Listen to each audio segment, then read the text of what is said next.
മേശയുമാണ്. നമുക്ക് എല്ലാവർക്കും അറിയാം, ഞാൻ അറിയാവുന്ന കാര്യങ്ങൾ ചുരുക്കത്തിലൊക്കെ പറഞ്ഞു പോകുന്നതേ ഉള്ളൂ. ആ രണ്ട് ശുശ്രൂഷകളും ദൈവം നമുക്ക് ഏൽപ്പിച്ചതാണ്.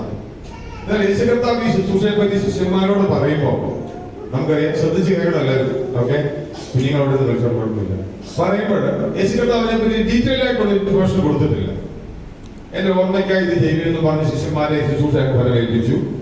സ്നാനത്തെ പറ്റി പറയുമ്പോഴെന്തോ, നിങ്ങൾ പോയി പിതാവിന്റെ പുത്രന്റെ പരിശുദ്ധാത്മാവിന്റെ നാമത്തില് സ്നാനപ്പെടുത്തുമെന്ന് പറഞ്ഞ് കർത്താവ് അവിടെ അവസാനിപ്പിക്കുകയും ചെയ്തു. എന്നാൽ ഈ ശുശ്രൂഷയ്ക്ക് അതിനേക്കാളും വലിയ ആത്മീയ അർത്ഥം ഉണ്ടെന്ന് വെളിപ്പെടുത്തുന്നത് പൗലോസ്. ഞാൻ എപ്പോഴും പറയാറുണ്ട്, ഞാൻ സഭയിൽ പറഞ്ഞ ഉദാഹരണമാണ്. നമുക്ക് ഇത്രയൊക്കെ അറിഞ്ഞാലും കാര്യങ്ങൾ എന്താണെന്ന് മനസ്സിലായി. എന്റെ കർത്താവിന്റെ കൽപ്പനയാണിത്, അത് ഞാൻ ചെയ്തെടുക്കേണ്ടിയാണെന്ന് നമുക്ക് ബോധ്യമാകാൻ വലിയ പ്രശ്നമൊന്നുമില്ല, സിമ്പിൾ ആയിട്ട് മനസ്സിലാവും. ഞാൻ പറയാറുണ്ട്, ഞങ്ങൾ ദുബൈയിൽ നിന്ന് നാട്ടിലോട്ട് വരണമെങ്കിൽ എങ്ങനെ അച്ഛാ പോകുന്നു ചോദിച്ചാൽ വളരെ സിമ്പിൾ ആയിട്ട് ഒറ്റ കാര്യം പറഞ്ഞാൽ മതി. ട്രാവൽ ഏജൻസി പോയി ഒരു ടിക്കറ്റ് ഒക്കെ എടുത്ത് കയറി തനിക്ക് പോയാൽ മതി. തിരുവനന്തപുരത്ത് ഇരുന്നാൽ മതി, എല്ലാ പാസും എല്ലാം കിട്ടി, അങ്ങ് ഇറങ്ങി ഇരുന്നാൽ മതി എന്ന് പറയും. എന്നാൽ യഥാർത്ഥത്തിൽ ഒരു എഞ്ചിനീയറിംഗ് അറിയാവുന്ന ഒരു ആളാണെങ്കിൽ അങ്ങനെ പോകാൻ പറ്റത്തില്ല. അവിടെ ഒരു ഫ്ലൈറ്റ് ഉണ്ട്, അവിടെ ഒരു ക്യാപ്റ്റൻ ഉണ്ട്, അതിനൊരു എഞ്ചിനുണ്ട്, അത് ഇങ്ങനെയാണ് വർക്ക് ചെയ്യുന്നത്, ഇങ്ങനെയൊക്കെയുള്ള നിലയിലാണ് ഇതിന്റെ കാര്യങ്ങൾ. ഇതൊക്കെ ഇതിനകത്ത് പ്രവർത്തിക്കുന്ന കാര്യമാണ്. പക്ഷെ സിമ്പിളായിട്ട് പറഞ്ഞാൽ എത്രയേ ഉള്ളൂ, ടിക്കറ്റ് മേടിച്ചാൽ നമുക്കോട് പോകാം, നാട്ടിൽ പോകാം. എന്നാൽ ഇതുപോലെ യേശുകർത്താവ് ശിഷ്യന്മാരോട് പറയുമ്പോൾ അവർക്ക് പറഞ്ഞാൽ അതിനുള്ള മനസ്സിലാക്കാനുള്ള ജ്ഞാനം അത്രയും ഇല്ലാഞ്ഞതുകൊണ്ട് കർത്താവ് പറയുന്നത് എല്ലാ കാര്യങ്ങളും ഞാൻ ഇപ്പോൾ നിങ്ങൾക്ക് മനസ്സിലാക്കുന്നത് പറയുന്നത് ശിഷ്യന്മാരോട് പറയുന്നത്. എന്നാൽ പരിശുദ്ധാത്മാവ് അവരുടെ മേൽ വന്നതിന് ശേഷം ലേഖനം എഴുതുമ്പോൾ പൗലോസ് അപ്പോസ്തലൻ അതിന്റെ ഡീറ്റെയിൽസ് വിശദീകരിക്കുന്നുണ്ട്. എങ്ങനെ പറയുന്നത്? ഒന്നാമത് നമുക്കറിയാം, സ്നാനത്തെ പറ്റി പറയുമ്പോൾ റോമാലേഖനം 6-ാം അധ്യായത്തിൽ എടുക്കുന്നതിൽ ജസ്റ്റ് പറയുകയാണ്, ഈ സ്നാനത്തെ പറ്റി പറയുന്ന ഒരു വിശദീകരിക്കുന്ന ഭാഗമുണ്ട്. അതുപോലെ തന്നെ ഈ സ്നാനത്തിന്റെയും കർത്തൃമേശയുടെയും ഡീറ്റെയിൽഡ് ആയിട്ടുള്ള അർത്ഥം പറയാൻ യേശുകർത്താവ് ക്രൂശിൽ മരിച്ചതിന് ശേഷമേ പറഞ്ഞാൽ അവർക്ക് മനസ്സിലാകുന്നുള്ളായിരുന്നു. ഇത് രണ്ടും കർത്താവിനെ ക്രൂശ് മരണവുമായിട്ട് ബന്ധപ്പെട്ട ശുശ്രൂഷകളായിരുന്നു. അതിനെ നിഴലായിട്ട് കാണിക്കുന്ന ശുശ്രൂഷകളാണ് സഭയിൽ എന്ന് പറഞ്ഞു കഴിഞ്ഞാല് കർത്താവിന്റെ മരണം, അടക്ക, പുനരുദ്ധാനത്തെ കാണിക്കുന്ന ശുശ്രൂഷയാണ് സ്നാന ശുശ്രൂഷ. നിഴലായിട്ട് നമ്മൾ ചെയ്യുകയാണ്. ഞാനും കർത്താവിനോട് കൂടെ മരിച്ചു. നമ്മൾ കേട്ടതിന് മുമ്പേ എഫെസ്യർ 2-ാം അധ്യായത്തിൽ നമ്മൾ വായിച്ചപ്പോ അങ്ങനെ അതിക്രമങ്ങളാലും പാപങ്ങളാലും മരിച്ചവരായിട്ട് നമ്മളെ ഉയർപ്പിച്ചു. എങ്ങനെ ഉയർപ്പിച്ചു? നമ്മൾ ആ രീതിയിൽ മരിച്ചവരായിരുന്നു. മരിച്ചത് എങ്ങനെ ഉയർപ്പിച്ചെന്ന് ചോദിച്ചു കഴിഞ്ഞാൽ പ്രവൃത്തി പറയുന്നത് ക്രിസ്തുവിനോട് കൂടെ നമ്മളെ ഉയർപ്പിച്ചു.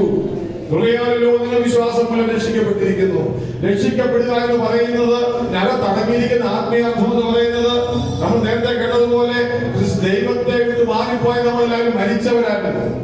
മുനിയമ്മതോ മടങ്ങി വന്നപ്പോൾ അപ്പനെങ്ങനെ പറയുന്നുണ്ട്, എന്റെ മകൻ മരിച്ചവനായിരുന്നു, ഇപ്പോൾ അവൻ ജീവിച്ചിരിക്കുന്നു. മരിച്ചവൻ നടക്കുവോ? മുനിയമ്മത്തിന് അപ്പോഴും നടക്കുന്നുണ്ടായിരുന്നു. എന്നാൽ ദൈവത്തിൽ നിന്ന് വേർപെട്ടു പോയ തന്റെ അപ്പനിൽ വേർപെട്ടു പോയവനെ നോക്കി ഈ അപ്പം പറയുക അവൻ മരിച്ചവനായിരുന്നു. നമ്മളെ നോക്കി ദൈവം പറയുക അതിക്രമങ്ങളാലും പാപങ്ങളാലും നമ്മളും മരിച്ചവരായിരുന്നു. മരിച്ച് ജീവിക്കുന്ന ഒത്തിരി പേരുള്ള കാലത്ത് നമ്മളായിരിക്കുന്നു. എന്നാൽ കർത്താവിനെ അറിയുമ്പോ കൃപയാൽ വിശ്വാസം മൂലം നാം രക്ഷിക്കപ്പെട്ടിരിക്കുന്നു. ക്രിസ്തുവിനോട് കൂടെ നമ്മളെ ഉയർത്തെഴുന്നേൽപ്പിച്ചിരിക്കുന്നു. നമ്മൾ രക്ഷിക്കൂടെ വിശ്വസിച്ചാൽ മതി. ടിക്കറ്റ് എടുത്താൽ മതി, നാട്ടിൽ പോകുന്നവരെ. അതിനകത്ത് ദൈവം ചെയ്ത പ്രവൃത്തി എന്താന്ന് ചോദിച്ചു കഴിഞ്ഞാൽ, നാം വിശ്വസിക്കുമ്പോൾ നമ്മളെ ആത്മമണ്ഡലത്തിൽ കർത്താവിനോട് കൂടെ ചേർത്ത് മരിച്ചടക്കപ്പെട്ട് അവനോട് ഉയർത്തെഴുന്നേൽപ്പിച്ചതിന്റെ തെളിവായിട്ടാണ് നമ്മൾ രക്ഷിക്കപ്പെട്ടത്. അതിന്റെ പരസ്യ പ്രകടനമാണ് നമ്മൾ സ്നാനത്തിൽ കണ്ടത്. ഈ വ്യക്തി വിശ്വസിച്ച് നമുക്കാർക്കും അറിയത്തില്ല. രക്ഷിക്കപ്പെട്ടു, കർത്താവിൽ വിശ്വസിച്ചു. എന്നാൽ പ്രിയ മകൾ പരസ്യമായിട്ട് സമ്മതിക്കുക, ഞാൻ ആ മരിച്ച അടക്കപ്പെട്ടു ഉയർത്തുന്ന കർത്താവിനോട് ചേർന്ന് ഞാൻ രക്ഷിക്കപ്പെട്ട വ്യക്തിയാണ്. ഇതാ പരസ്യമായിട്ട് ഞാൻ നിങ്ങളുടെ മുമ്പിൽ ഇത് ചെയ്യുന്നു എന്ന് പറഞ്ഞുകൊണ്ട് പരസ്യമായിട്ട് ഇന്ന് മകൾ പ്രിയ മകൾ കാണിച്ചു. ഞാൻ പറഞ്ഞു 6-ാം അധ്യായം നിങ്ങൾ പോയി വായിച്ച ആവശ്യത്തിലേക്ക് പോയ സമയം പോകും. രണ്ടാമത്തെ ശുശ്രൂഷ കർത്താവിന്റെ മേശയാണ്.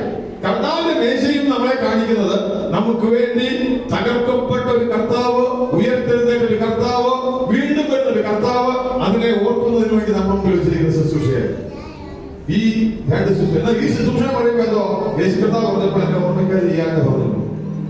എന്നാൽ അപ്പോസ്തലനായ പൗലോസ് കൊരിന്ത്യ സഭയുടെ പ്രശ്നങ്ങളെ പറ്റി ഇങ്ങനെ റിപ്പോർട്ട് കൊടുത്തോണ്ട് എഴുതിക്കോട്ട് വരുമ്പോ അവിടുത്തെ സഭയിൽ ഭിന്നത, വഴക്ക്. നമുക്കറിയാം, അവിടെ പ്രതിസന്ധികളെല്ലാം മൂത്ത് ഇങ്ങനെ നിൽക്കുക.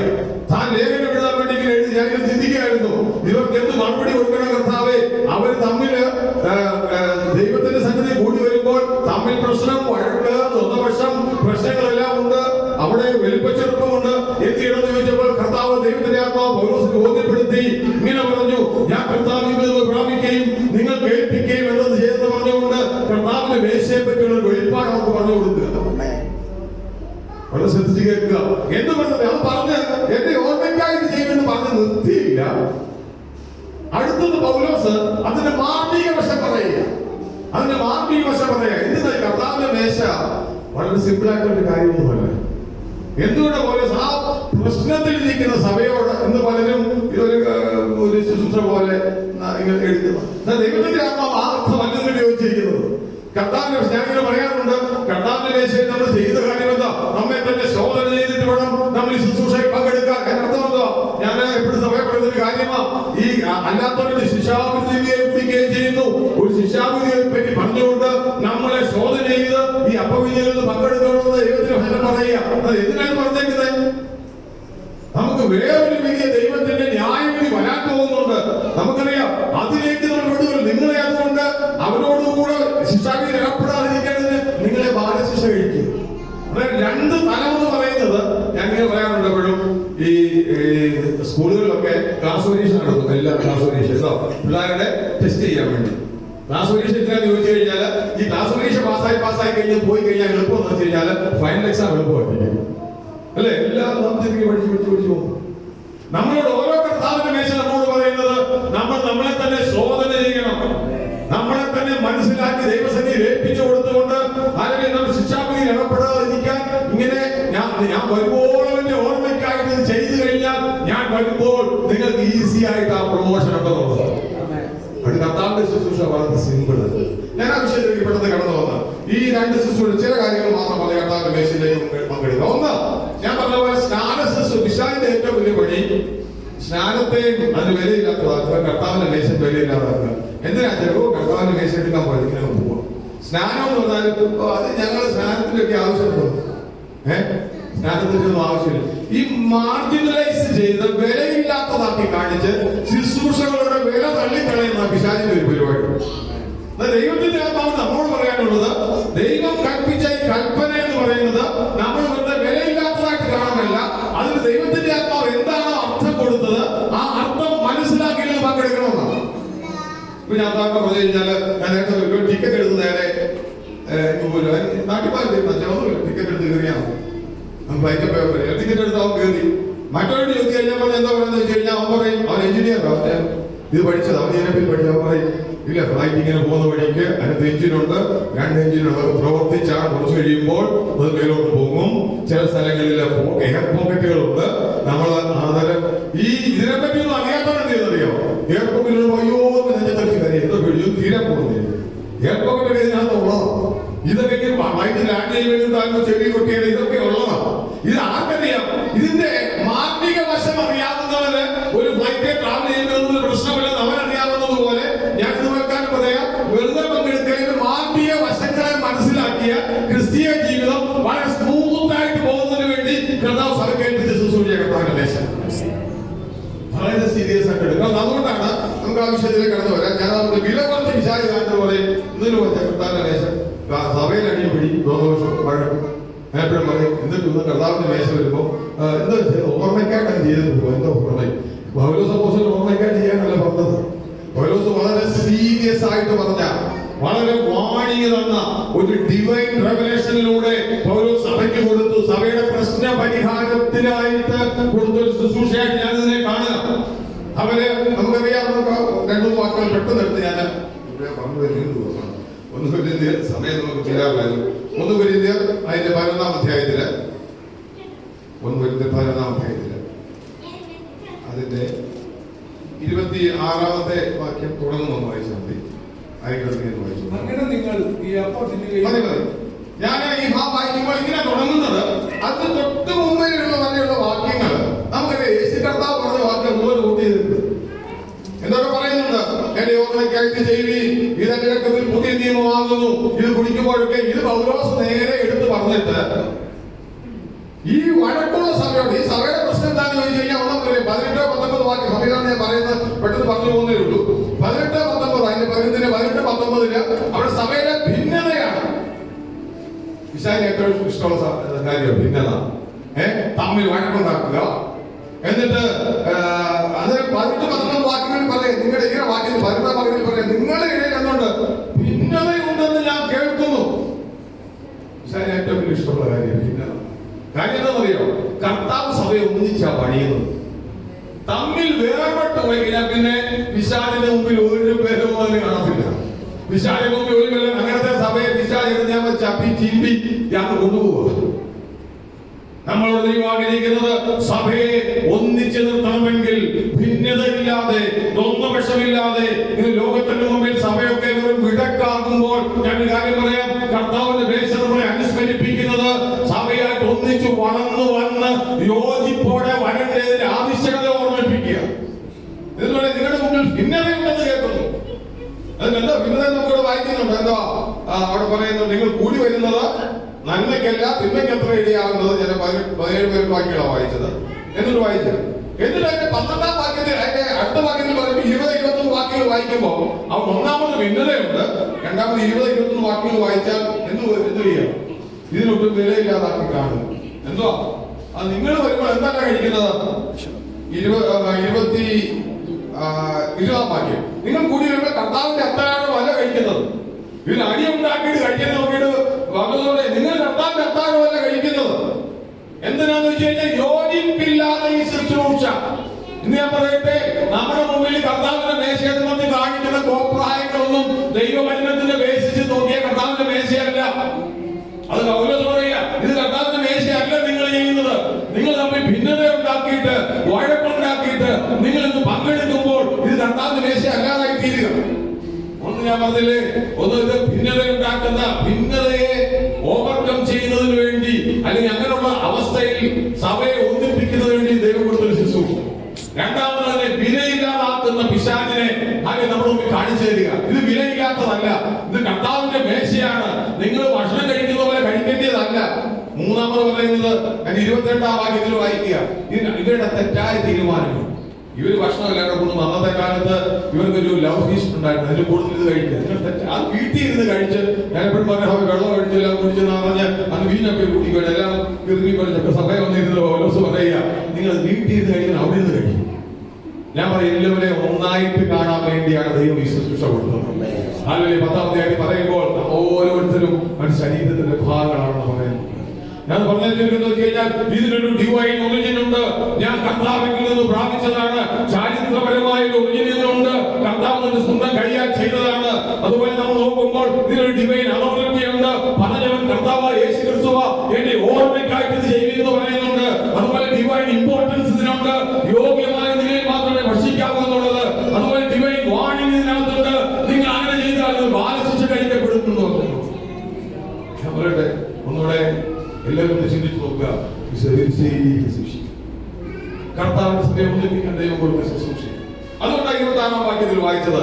ആ വാക്യം ഇങ്ങനെ തുടങ്ങുന്നത്, അങ്ങനെ നിങ്ങൾ ഈ അപ്പത്തിന്റെയും പാനപാത്രം കുടിക്കുകയും ചെയ്യും. സിമ്പിളായിട്ട് എങ്ങനെ അങ്ങനെ നിങ്ങൾ ഈ അപ്പത്തിന്റെയും പാനപാത്രം കുടിക്കുകയും ചെയ്യുമ്പോൾ എങ്ങനെ ചെയ്യണമെന്ന് പറഞ്ഞിരിക്കുന്നത്? ഭിന്നത ഉണ്ടാകാൻ പാടില്ല, വിലയില്ലാത്തതാകാൻ പാടില്ല, അതിന്റെ വില കുറച്ച് കാണിച്ചുകൊണ്ട് ചെയ്യാൻ പാടില്ല. ഇത് വിവേകം ഒറിജിനുള്ളതാണ്, കർത്താവ് പറഞ്ഞതാണ്, എനിക്ക് വെളിപ്പെട്ടതാണ്. അതുകൊണ്ട് ഇതിന്റെ എന്താണ് സീരിയസ്നെസ് മനസ്സിലാക്കിയിട്ട് വളരെ പറയുകയാണ്, അങ്ങനെ നിങ്ങൾ ഈ അപ്പത്തിന്റെയും പാനപാത്രം കുടിക്കുകയും ചെയ്യുമ്പോൾ. ഞാൻ ശുശ്രൂഷയിൽ പങ്കെടുക്കുന്നതിന് മുമ്പായിട്ട് സീരിയസ്നെസ്, ഇതിന്റെ ആത്മീയ അർത്ഥം മനസ്സിലാക്കും.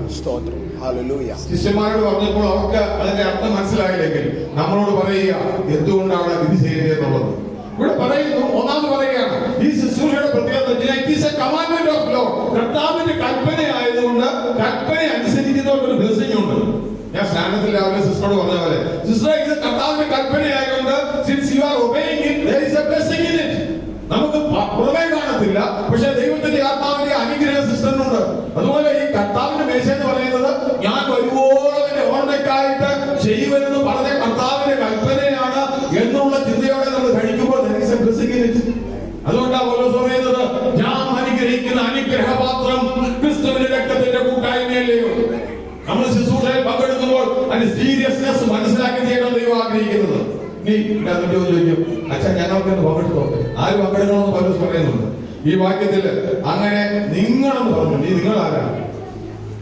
ഈ കൊരിന്ത്യർ സഭയ്ക്ക് ലേഖനം എഴുതുമ്പോൾ നിങ്ങൾ പറയുന്നത് കൊരിന്ത്യർ സഭയുള്ള വിശ്വാസികളാണ്. പൗലോസ് അവരെ സമയം എടുക്കുന്ന 1-ാം അധ്യായത്തിലൂടെ പറയുന്നുണ്ട്, ഞാൻ നിങ്ങളെ സ്നാനപ്പെടുത്താത്തതുകൊണ്ട് ഞാൻ നിങ്ങളെ എന്ത് ചെയ്തു? ഞാൻ സഭയിലുള്ള എല്ലാവരും സ്നാനപ്പെട്ടവർ, പലരാരും എന്ത് ചെയ്ത വിശ്വാസ സ്നാനം സ്വീകരിച്ചവരാണ്. അതുകൊണ്ട് ഞാൻ നിങ്ങളെ സ്നാനപ്പെടുത്തിയെന്ന് പൗലോസ് 1-ാം അധ്യായത്തിൽ പറയുന്നുണ്ട്. അതിനർത്ഥം എന്താണെന്ന് ചോദിച്ചു കഴിഞ്ഞാൽ സ്നാനപ്പെട്ടവരോട് നോക്കിയിട്ടാണ് പൗലോസ് പറയുന്നത്. കർത്താവിന്റെ സഭയായിട്ട് കൂടി വന്നവരോടാണ് പൗലോസ് പറയുന്നത്. ഭിന്നതയോടെ കൂടി വന്നവരോടാണ് പറയുന്നത്. ഇതൊരു സീരിയസ് ഇഷ്യൂ ആണ്. എന്ത് ചെയ്യണം? അതുകൊണ്ട് നിങ്ങൾ എന്ത് ചെയ്യണം? ഈ അപ്പത്തിനെ പാനപാത്രം കുടിക്കുകയും ചെയ്യുമ്പോൾ കർത്താവ് വരുമ്പോൾ അവന്റെ മരണത്തെ പ്രസ്താവിക്കും. ഇവിടെ ഈ പ്രസ്താവിക്കുക എന്നുള്ള വാക്ക് ഞങ്ങളുടെ ചർച്ചയിൽ ഇരിക്കുന്നവർക്ക് ഞാൻ പറയാം. പ്രസ്താവിക്കുക ഗ്രീക്കിലെ മൂലപദത്തില് പ്രസംഗിക്കുന്നവരെന്ന്. നമ്മളാരും പ്രസംഗിക്കുന്നില്ലെങ്കിൽ ഇന്ന് പകൽ നിങ്ങൾ ഈ കർത്താവിന്റെ മേശയിൽ പങ്കെടുക്കുമ്പോൾ you are preaching to the world. നിങ്ങൾ ലോകത്തോട് പ്രസ്താവിക്കുക. എന്താ പറഞ്ഞാൽ കർത്താവിന്റെ മരണത്തെ പ്രസ്താവിക്കുക. അത് വലിയ എളുപ്പമല്ല പാസ്റ്ററെ. കർത്താവിന്റെ മരണത്തെ പ്രസ്താവിക്കുക. കർത്താവിന്റെ മരണത്തെ പ്രസ്താവിക്കുക എന്ന് പറയുമ്പോൾ നമ്മൾ ചിന്തിക്കുന്നത് ഈ ക്രൂശിൽ കിടക്കുന്ന കർത്താവിനെ മാത്രം ഇങ്ങനെ പ്രസ്താവിച്ചോ കഷ്ടത്തെ അനുഭവിച്ചു. അതല്ല ക്രൂശ് എന്ന് പറയുന്നത്. ഇവിടെ പറഞ്ഞ കർത്താവിന്റെ മരണം എന്ന് പറയുമ്പോൾ ഞാൻ കർത്താവിന്റെ മരണത്തെ ഓർക്കുമ്പോൾ ക്രിസ്തുവിനോടുകൂടിയുള്ള എന്റെ മരണത്തെ ഞാൻ മറന്നു പോകരുത്. ലോകത്തിനു വേണ്ടി ഞാൻ മരിക്കുന്നതിനെ മറന്നു പോകരുത്. എന്റെ ജീവിതത്തിൽ കർത്താവിനെ സ്നേഹിക്കാൻ വേണ്ടി ഞാൻ എന്നെ തന്നെ മരിപ്പിക്കുന്നത് മറന്നു പോകരുത്. കർത്താവിന്റെ മരണത്തെ പ്രസ്താവിക്കുമ്പോൾ അതിനോടുകൂടെ കഴിഞ്ഞ ദിവസം ഞാൻ കൊലോസ്യലേഖനത്തിൽ വായിച്ചപ്പോഴത്തേ നമ്മുടെ ശരീരത്തെ മരിപ്പിക്കണം. നമ്മൾ ഓൾറെഡി അറിയാം ഞങ്ങൾ മരിപ്പിക്കാനേ പറ്റും. നമുക്ക് തന്നെ മരിപ്പിക്കാൻ പറ്റത്തില്ല. കർത്താവിനോട് കൂടെ ചേർന്ന് മരിപ്പിക്കാനേ പറ്റത്തുള്ളൂ. അവന്റെ മരണത്തെ പ്രസ്താവിക്കും. കർത്താവേ, കഴിഞ്ഞ ആഴ്ചക്കാലം കൂടെ നീ എനിക്ക് തന്നല്ലോ ഒരു ജയജീവൻ നയിക്കുക. പരാജയം ഉണ്ട് കർത്താവേ. എന്നാൽ ഒരു കാര്യം എനിക്കറിയാം, എന്നോട് ചേർന്ന് ഹല്ലേലൂയ മരണത്തെ പ്രസ്താവിക്കുന്നവരായി ഒരാളുടെ മുമ്പിൽ ഞാൻ ഇനി അപ്പോയിന്റിൽ പങ്കെടുക്കുമെന്ന് പറയുന്ന കാര്യം ഇതാണ്. ഹല്ലേലൂയ, ഞാൻ കർത്താവിലൂടെ ജയാളിയായിട്ട് ജീവിക്കാൻ ദൈവം എന്നെ സഹായിച്ചു. ഇങ്ങനെയൊരു പ്രദേശം നമുക്കുണ്ടാകും. ഇനി ഇവിടെ പറയുന്നു ആര് പങ്കെടുക്കണം? സഭയിലുള്ള വിശ്വാസികള്, സ്നാനപ്പെട്ടവര്, കൊരിന്ത്യർ സഭയിലുള്ളവരോട് വിശുദ്ധന്മാര്. ഇവിടെ കർമ്മങ്ങൾ ഞാൻ പറയട്ടെ, ഈ ശുശ്രൂഷ കർത്താവായ യേശുവിനെ സ്വതവിശുദ്ധമായി സ്വീകരിച്ച് കർത്താവിനെ വിശുദ്ധിയോടും വേർപാടോടും ജീവിക്കുന്ന വിശുദ്ധന്മാർക്ക് വേണ്ടിയുള്ള ശുശ്രൂഷയാണ്. ദൈവത്തിന് പറയുന്നത് വിശ്വാസ സ്നാനം സ്വീകരിച്ചവരാണ്. അത് കർത്താവിന്റെ കൽപ്പനയെ അനുസരിക്കാൻ തക്കോണം ഒബീഡിയൻസോടെ ഏൽപ്പിച്ചു കൊടുത്തവരാണ്. ഞാൻ പറയാം, ഇത് വില കുറച്ച് കാണേണ്ട കാര്യമല്ല. രണ്ടാമതെന്ന് പറയുന്നത് ഇതിന് എന്തിന് പങ്കെടുക്കണമെന്ന്. ഒന്ന് കർത്താവിന്റെ കൽപ്പനയാണ് പങ്കെടുക്കുന്നത്. രണ്ടാമത് ഈ കൽപ്പനയ്ക്കകത്തൊരു കാര്യമുണ്ട്, അനുഗ്രഹപാത്രമാണ്. ഇതിനകത്തൊരു അനുഗ്രഹം ഉണ്ടെന്ന് അത്ര വിശ്വസിക്കുന്നുണ്ട്. ഞാൻ പറയാം, കർത്താവിന്റെ വചനത്തിന്റെ അതേ അർത്ഥത്തിൽ നമ്മൾ പങ്കെടുക്കുമ്പോൾ ഇതൊരു അനുഗ്രഹത്തിന്റെ പാത്രമായി പോവുക. ഞാൻ നേരത്തെ പറഞ്ഞ പോലെ അല്ലാത്തവര് എല്ലാം ഇത് വല്ലാത്ത നിലയിൽ ചിന്തിക്കുമ്പോൾ ഇത് വാക്കാൻ അനുഗ്രഹ പാത്രമായി മാറുകയാണ്. മൂന്നാമത് പറയുന്നത് കർത്താവിന്റെ രക്തത്തിന്റെ ശരീരത്തിന്റെ കൂട്ടായ്മയെ കാണിക്കുകയാണ്. നാലാമതായി കർത്താവിന്റെ ഓർമ്മയെ കാണിക്കുകയാണ്. നമ്മൾ എന്തിനു പങ്കെടുക്കണം എന്ന് വെച്ച് കഴിഞ്ഞാൽ ഈ 4 കാര്യങ്ങളും ഓർത്തുകൊണ്ട് വേണം നമ്മൾ ഈ ശുശ്രൂഷയിൽ പങ്കെടുക്കാൻ. ഇനി അതുകൊണ്ട് തീർന്നില്ല. എങ്ങനെ പങ്കെടുക്കണം? 26-ാമത്തെ വാക്യത്തിൽ നമ്മൾ വായിച്ചു, അങ്ങനെ നിങ്ങൾ തിന്നണം, അന്നേരം അങ്ങനെ നിങ്ങൾ ഭക്ഷിക്കണം, അങ്ങനെ നിങ്ങൾ കുടിക്കണം. അന്നേരം അതിന്റെ തോട്ടത്തിൽ കർത്താവിന്റെ മരണത്തെ അതിന് ഒത്തിരി കാര്യങ്ങൾ അടങ്ങിയിട്ടുണ്ട്. നമുക്കൊരു കാര്യം അറിയാം, നമുക്ക് പകരക്കാരനായി മരിച്ചൊരു കർത്താവുണ്ട്. അവന്റെ പ്രൊപ്പിസിയേഷൻ, നമുക്ക് പകരക്കാരനായി മരിച്ച നമ്മൾ കേട്ടല്ലോ, രാവിലെ കേട്ട പോലെ കർത്താവിന്റെ സ്നേഹം വന്നപ്പോൾ അതൊരു പുത്രനെ നമുക്ക് വേണ്ടി നൽകി. നമുക്ക് പകരക്കാരനായിട്ട് അവൻ മരിച്ചു. ഇത് നമ്മൾ വിശ്വാസത്തോടെ സ്വീകരിക്കുമ്പോൾ നമ്മൾ അവനോട് കൂടെ മരിക്കപ്പെട്ട് അവനോട് ഉയർത്തെഴുന്നേൽക്കുകയാണ്. ഹല്ലേലൂയ. ഇനി അത് ഈ ശുശ്രൂഷ ഞാൻ പറഞ്ഞ പോലെ അടുത്ത നമ്മളെ തന്നെ 28-ാം വാക്യത്തിൽ വായിക്കുന്നത് ഇങ്ങനെയാണ്, തന്നെത്താൻ ശോധന ചെയ്തിട്ടുള്ള എന്ത് ചെയ്യണം? അപ്പത്തിൽ നിന്നും പാനപാത്രത്തിൽ നിന്നും കുടിക്കുന്നതിന് വേണ്ടി. ഇവിടെ തന്നെത്താൻ ശോധന ചെയ്തിട്ട് വേണം കുടിക്കുക. എങ്ങനെ പറയാം? എന്തോ എഴുതിക്കുന്നത് അതിനകത്ത് കർത്താവിന്റെ ശരീരത്തെ വിവേചിക്കാതെ തിന്നുകയും കുടിക്കുക. 28-ാം വാക്യത്തിൽ പറയുന്നത് മനുഷ്യൻ തന്നെത്താൻ ശോധന ചെയ്തിട്ടുള്ള അപ്പത്തിനെയും പാനപാത്രത്തിൽ കുടിക്കുകയും ചെയ്യുവാൻ. 23-ാം വാക്യം യഥാർത്ഥ ട്രാൻസ്ലേഷൻ ഇങ്ങനെ, കർത്താവിന്റെ ശരീരത്തെ വിവേചിക്കാതെ തിന്നുകയും കുടിക്കുകയും ചെയ്യുന്നവൻ തനിക്ക് ശിക്ഷാവിധി തിന്നുകയും കുടിക്കുന്ന കർത്താവിന്റെ ശരീരസഭ. നമ്മളെ പറ്റി ഡിസൈൻ ചെയ്യുവാൻ ഞാനൊരു സഭയുടെ ഭാഗമാണ്. ശരിക്കും പൗലോസ് അപ്പോസ്തലൻ ഇവിടെ പറയുമ്പോൾ ഈ സഭയിലെ വിശ്വാസികളോട് പറയുന്നത് വെച്ച് കഴിഞ്ഞാൽ, നിങ്ങൾ ഭിന്നതയോടെ ഇട്ട് വന്നു കഴിഞ്ഞാൽ നിങ്ങൾ സഭയെ വിവേചിച്ചാൽ, ഹല്ലേലൂയ, കർത്താവിന്റെ ശരീരത്തിൽ you are a part of that body. നീ വിവേചിച്ചാൽ are you connected with that one. ഞങ്ങളുടെ സൗജന്യ കർത്താവിന്റെ മേശ എടുക്കുമ്പോൾ ഇങ്ങനെ പറയാറുണ്ട്, നമ്മൾ ശരീരത്തിന്റെ അവയവമാണ് ദൈവത്തിന്റെ വചനം പറയുമ്പോൾ ഒരു കാര്യമുണ്ട്, ചിലർക്ക് ഒരു ഫീലിംഗ് ഇല്ലാത്തതുണ്ട്. ശരീരമായി ബന്ധത്തിൽ കാര്യമായ തകരാറുണ്ടെങ്കിൽ ഒരു ഫീലിംഗ് ഇല്ല. നമ്മൾ കേട്ടല്ലോ കർത്താവിന്റെ സ്വഭാവത്തിന്റെ ക്യാരക്ടർ നമ്മളോട് ഒരാളെ കാണുമ്പോൾ കരുണയുള്ള ഒരു മനസ്സ്, അവനെ സ്നേഹിക്കാനുള്ള മനസ്സ്, കർത്താവുമായിട്ടുള്ള ബന്ധപ്പെട്ട തലയിൽ നിന്ന് ഒഴുകുന്ന ആ ഒരു ആത്മാവിന്റെ ബന്ധമാണെങ്കിൽ നമ്മിലെ ക്യാരക്ടേഴ്സ് സ്ലോലി ചേഞ്ച് ആകണം. അതുകൊണ്ട് പറയുക, നമ്മൾ ശരീരത്തെ വിവേചിക്കണം. ഞാനങ്ങനെ ചില കുഷ്ഠരോഗം പിടിച്ച് സഭയുടെ ഭാഗത്തുള്ള വ്യക്തിയാണോ, എനിക്കൊരു വേദനയും ഇല്ലേ, ഒരു കൂട്ടു സഹോദരന്റെ വിഷയത്തിൽ ഐ ആം നോട്ട് കൺസേൺഡ്, ഞാൻ കൺസേൺ ഒന്നും ഇല്ലാത്തവരാണോ?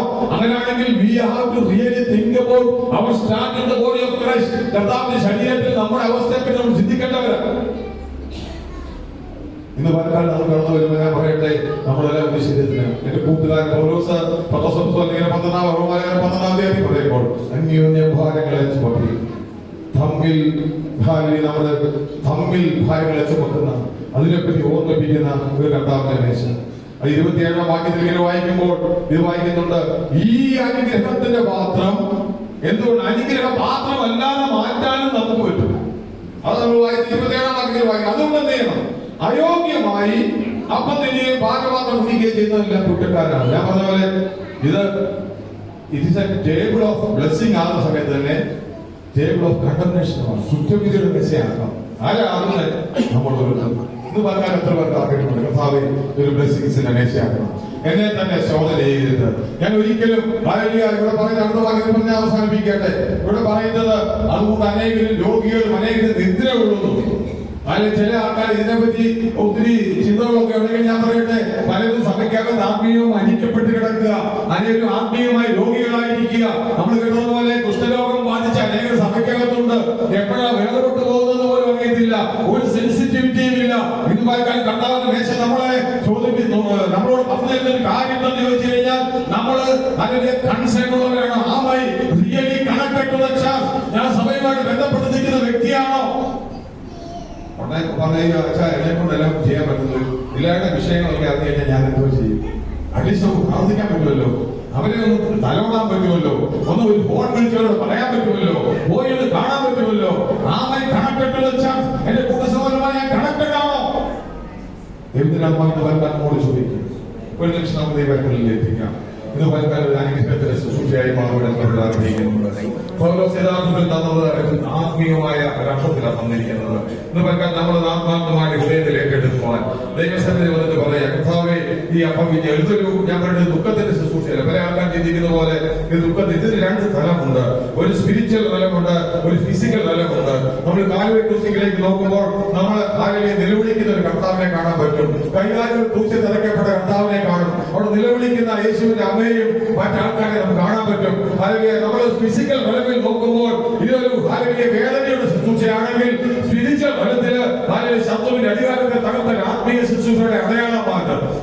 നമ്മൾ ആത്മീയരാണെങ്കിൽ ഇന്ന് പോൽക്കാൻ ഇത് ജയത്തിന്റെ ശുശ്രൂഷയാണ്. ഞാനിൽ പങ്കെടുക്കുമ്പോൾ ഞാൻ പ്രഖ്യാപിക്കുന്നത് അവനോടുകൂടെ സകലത്തെ തകർത്ത് കളഞ്ഞ ഒരുവനോടുകൂടെ ഞാനും മരിച്ചടക്കപ്പെട്ട് ഉയർത്തെഴുന്നേറ്റ് അതിന്റെ അടയാളമായി സ്നാനപ്പെട്ടു വന്ന ഞാന് ജയാളിയാണ് ക്രിസ്തുവില്. ഇത് പോൽക്കാൻ ആ പറയുന്ന ശുശ്രൂഷയായിരുന്നു.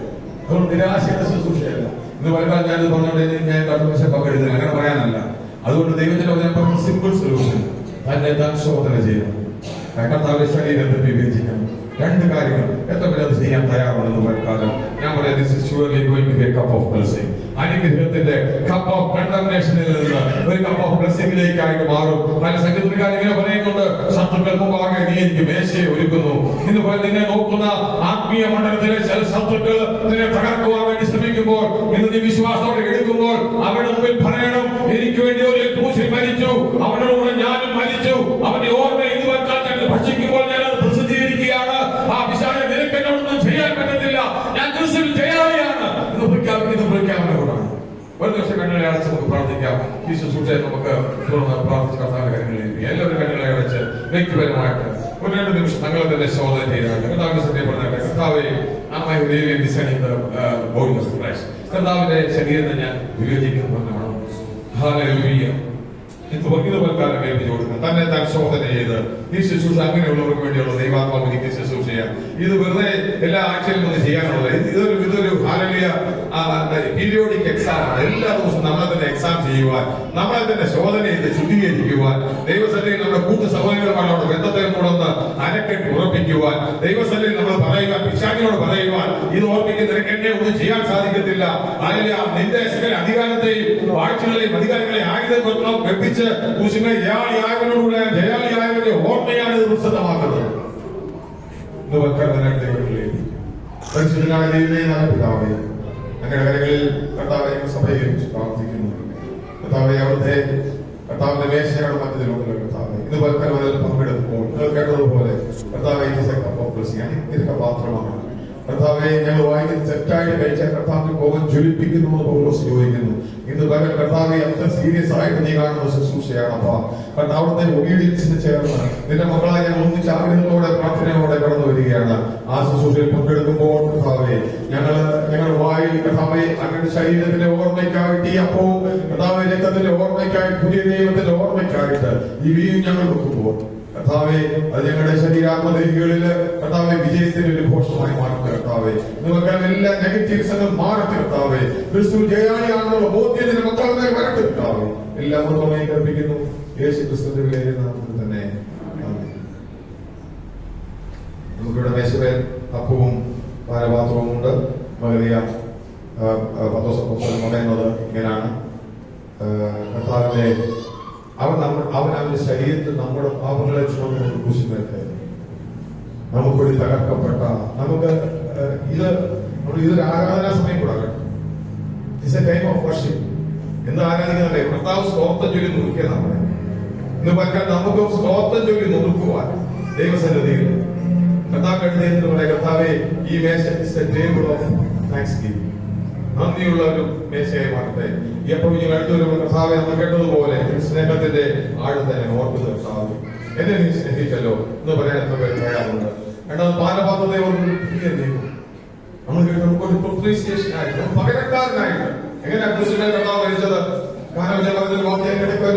പറയട്ടെ 22-ാം സങ്കീർത്തനത്തിൽ കർത്താവ് നിലവിളിക്കുമ്പോൾ എന്റെ ദൈവമേ നീ എന്നെ കൈവിട്ടത് നിലവിളിക്കുന്ന നിലവിളി അത് ദാവീദിന്റെ നിലവിളിയല്ല, കർത്താവിന്റെ നിലവിളിയുമല്ല, നമ്മുടെ ഓരോരുത്തരുടെ നിലവിളിയാണ്.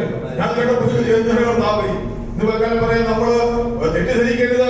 ഒരു മൈക്കിനകത്തൂടെ സംസാരിക്കുമ്പോൾ മൈക്കല്ല സംസാരിക്കുന്നത്, ഞാനാ സംസാരിക്കുന്നത്. നിത്യ നരകത്തിന്റെ അവകാശിയായ സ്വർഗത്തിൽ നിന്ന് വേർപെട്ടുപോയി നരകത്തിന്റെ അവകാശിയാകേണ്ട എന്റെ നിലവിളി അവരെ നൂറ്റാണ്ടുകൾക്ക് മുമ്പ് ഒരു മൈക്ക് വെച്ചതുപോലെ ക്രൂശിന്മേൽ ക്രിസ്തുവിന്റെ വായിൽ കൊണ്ട് നമ്മൾ കേൾക്കുകയാണ് ചെയ്തത്. ഇന്ന് പറഞ്ഞാൽ ദിവസം എത്ര കൊണ്ട് നന്ദിയോടെ ഇതിനെ പങ്കെടുക്കാൻ പറ്റും. കർത്താവേ, ഈ ഒരു കപ്പ് ഓഫ് താങ്ക്സ്ഗിവിംഗ് നമുക്ക് എല്ലാവരും ദൈവത്തിന് സ്തോത്രം ചെയ്താട്ടെ.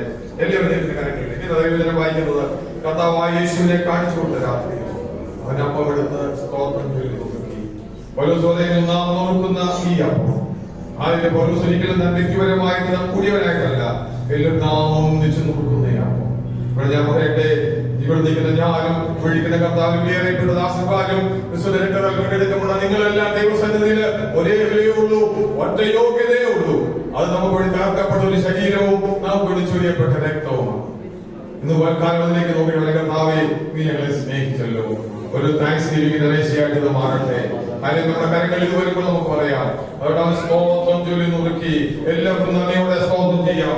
എല്ലാവരും ദൈവത്തെ സ്തോത്രം ചെയ്താട്ടെ. സ്തോത്ര കർത്താവേ, സ്തോത്രം സ്തോത്രം സ്തോത്രം സ്തോത്ര കർത്താവേ, നന്ദി പിതാവേ.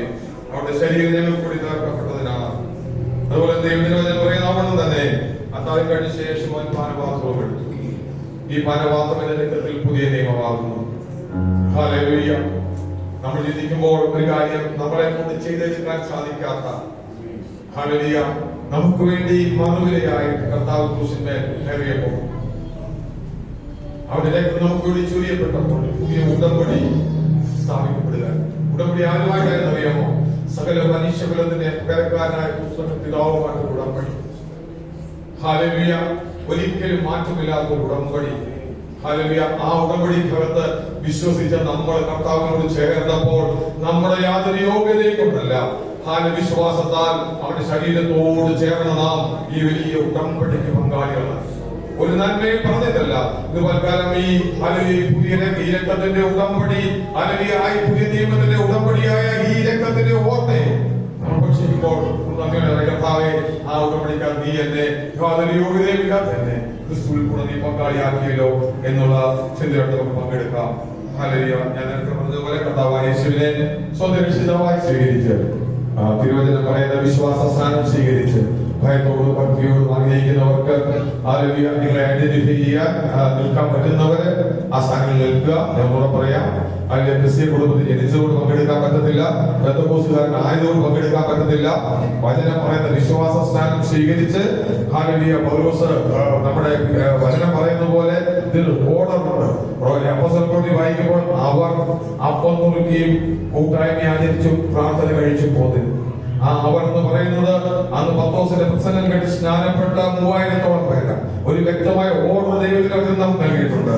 അതുകൊണ്ട് ഇന്ന് പൽക്കാലം രക്ഷിക്കപ്പെട്ട് സ്നാനപ്പെട്ട് ഹല്ലേലൂയ വിശുദ്ധിയിൽ വേർപാടിൽ കർത്താവിനെ ആശ്രയിച്ച് ജീവിക്കുന്ന എല്ലാവർക്കും ഈ ശുശ്രൂഷയിൽ പങ്കെടുക്കാം.